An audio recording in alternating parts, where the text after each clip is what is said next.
演唱會嘅製作，當然要需要一個音樂監製啦。而呢個人係我哋全部都好熟悉同埋好中意喎，就係雨神張雨神。14歲我真係仲打緊機，所以我好欣賞你，真係好厲害。多謝多謝 Thank you， Thank you， 我哋希望蟲蟲姐姐多啲帶新歌，多謝 G M， 多謝希望你演唱會大賣。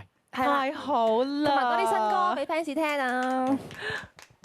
所有點點滴滴，亦都係我覺得係俾觀眾咧可以重新認識陳松伶、蟲蟲姐姐你。咁呢個時候咧，亦都想等你都重新認識下自己。頭先你講過啦，咁你係還未長高已經入咗呢行啦嘛。係啊。我哋就係想問，嗱，當初你係我知你係參加模仿葉倩文大賽入行啊嘛。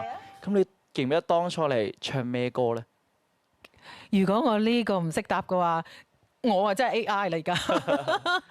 零時10分。我都有睇過，其實我特登睇過個表演，因為我覺得哇14歲入行，本身呢件事已經係好早好難。跟住我嗰時睇你台風係一啲都唔怯場。跟住，多謝嘉嘉嘅表現，好正啊 ！Thank you。啱啱聽到我好心痛，有一句歌詞，尤其是嗰句凌晨間呼叫我，係咪你有曾經同樣嘅經歷咧？我有奸夫啊嘛，凌晨咪你咯嗰個，嗰個其實係凌晨間呼叫我咁樣，都差。秘密你知，我今日嘅心情真係既興奮又期待。點解咧？因為咧今日咧我第一次做 J Music 嘅主持咧，就可以見到我兩個偶像。第一個同我傾緊偈啦，第二個就係我哋身邊今日嘅嘉賓蟲蟲姐姐陳松伶，歡迎蟲蟲姐姐。多謝啊，璇璇，多謝 G M。嗱，我知道啊，蟲蟲姐姐咧，你喺2012年之後咧就已經冇喺香港開演唱會。點啊？